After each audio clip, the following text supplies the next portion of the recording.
Assalamualaikum warahmatullahi wabarakatuh. Apa kabar anak-anakku semua? Ini harap kalian semua dalam keadaan sehat dan dalam lindungan Allah Subhanahu wa taala. Anak-anak tentunya masih semangat kan? Nah, setelah kemarin kita belajar tentang alat gerak pasif yaitu rangka, hari ini kita akan belajar tentang otot dan sendi. Otot merupakan jaringan dalam tubuh manusia ataupun hewan yang berfungsi untuk menggerakkan tulang. Jadi, karena otot dapat menggerakkan tulang kita, maka otot disebut sebagai alat gerak aktif. Anak-anakku, saat otot kita sedang bekerja atau berkontraksi, maka otot kita akan membesar, mengeras, dan memendek. Sebaliknya, saat otot kita sedang beristirahat atau berelaksasi, maka otot kita akan memanjang dan mengecil. Sebagai contoh adalah cara kerja otot bisep dan otot trisep. Saat kita sedang mengangkat beban, maka lengan kita akan mengangkat ke atas, sehingga otot bisep akan memendek. Kenapa otot bisep memendek? Karena otot bisep kita sedang berkontraksi atau sedang bekerja, sedangkan otot trisep kita akan memanjang, otot trisep kita sedang beristirahat. Sebaliknya, saat tangan kita luruskan, maka otot bisep kita akan memanjang karena otot bisep sedang berelaksasi, sedangkan otot trisep kita akan memendek karena otot trisep sedang berkontraksi atau bekerja. Nah, anak-anak, selanjutnya kita akan belajar tentang fungsi dari otot. Fungsi otot yang pertama adalah menggerakkan tulang. Yang kedua adalah menjaga bentuk dan postur tubuh. Yang ketiga adalah menjaga keseimbangan suhu tubuh. Berdasarkan jenisnya, otot dibagi menjadi 3, yaitu otot polos, otot lurik, dan otot jantung. Yang pertama adalah otot polos. Otot polos adalah otot yang bekerja tanpa kesadaran kita, yang artinya otot ini bekerja tanpa adanya perintah dari otak kita. Ciri dari otot polos adalah 1. Bentuknya gelendong dengan kedua ujung yang meruncing. 2. Hanya memiliki satu inti sel yang berada di tengah. 3. Bereaksi lambat dan tidak mudah lelah. 4.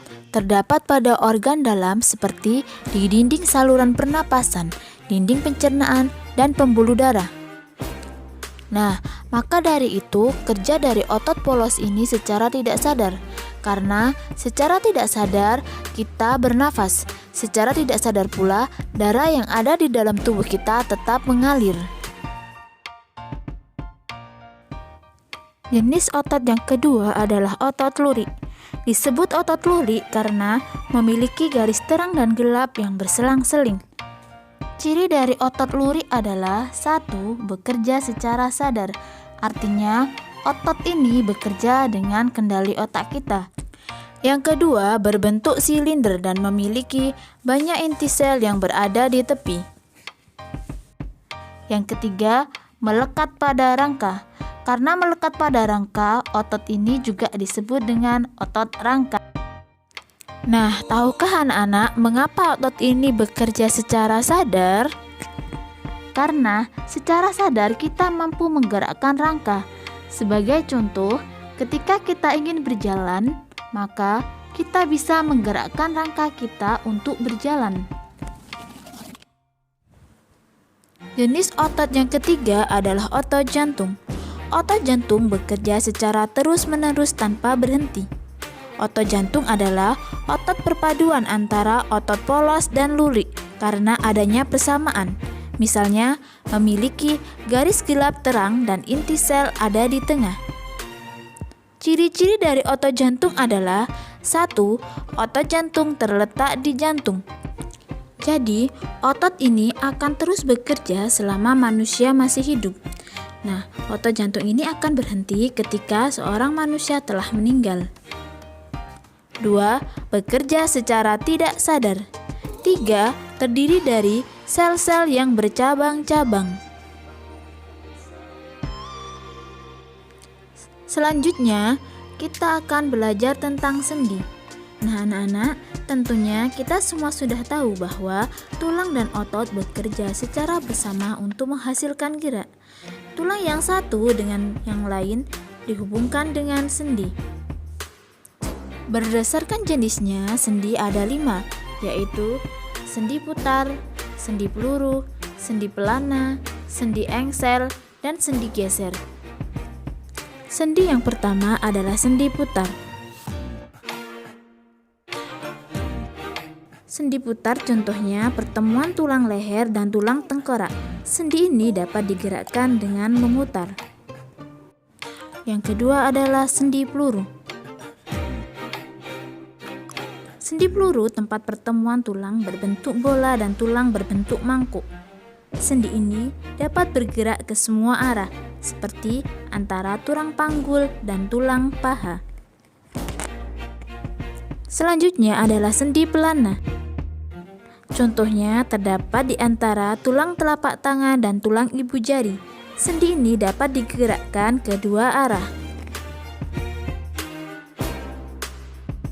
Yang keempat adalah sendi engsel. Sendi engsel contohnya pertemuan tulang lengan atas dan tulang hasta. Sendi ini hanya dapat digerakkan ke satu arah saja, seperti halnya dengan engsel pada pintu. Yang terakhir adalah sendi geser. Sendi geser terdapat di antara tulang-tulang pergelangan kaki. Gerakan sendi ini terbatas, yaitu hanya dapat menggeser. Selanjutnya adalah kelainan otot. Selain tulang, otot manusia juga dapat mengalami penyakit atau kelainan. Contoh dari kelainan otot yaitu 1. Hipertrofi. Hipertrofi yaitu pembesaran otot akibat bekerja secara terus-menerus. Yang kedua adalah atrofi. Atrofi yaitu kelainan berupa otot yang mengecil, lemah, dan menurunnya fungsi otot. 3 adalah stiff atau kaku leher. Kaku leher yaitu sakit pada otot leher yang diakibatkan karena cedera otot, infeksi meningitis, atau kelainan anatomi tulang belakang akibat salah bergerak. Dan yang keempat adalah tetanus. Tetanus yaitu kejang atau kaku otot yang disebabkan oleh infeksi bakteri Clostridium tetani. Penderita tetanus akan mengalami kejang yang berupa kekakuan otot.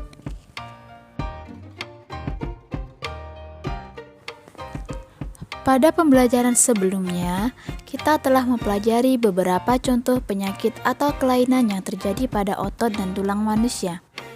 Umumnya, penyakit atau kelainan pada otot disebabkan oleh bawaan sejak lahir, infeksi bakteri atau virus. Selain itu, gangguan kesehatan otot dan tulang juga sering terjadi akibat kebiasaan yang salah. Misalnya, membaca buku dengan posisi tidur, membawa atau memikul beban yang terlalu berat, tidur dengan posisi yang tidak benar, menulis dengan tubuh yang miring ke samping ataupun ke depan, berjalan dengan membungkuk. Nah, lalu bagaimanakah cara kita menjaga kesehatan otot dan tulang? Yaitu dengan cara 1. Berolahraga secara teratur, 2. Mengonsumsi sayuran dan susu berkalsium, 3. Berjalan atau duduk dengan tegap. Nah, anak-anak, sekian pembelajaran kita pada hari ini. Jika kalian kurang memahami materi pada hari ini, kalian bisa memutar ulang video ini atau bertanya pada walas masing-masing. Wassalamualaikum warahmatullahi wabarakatuh.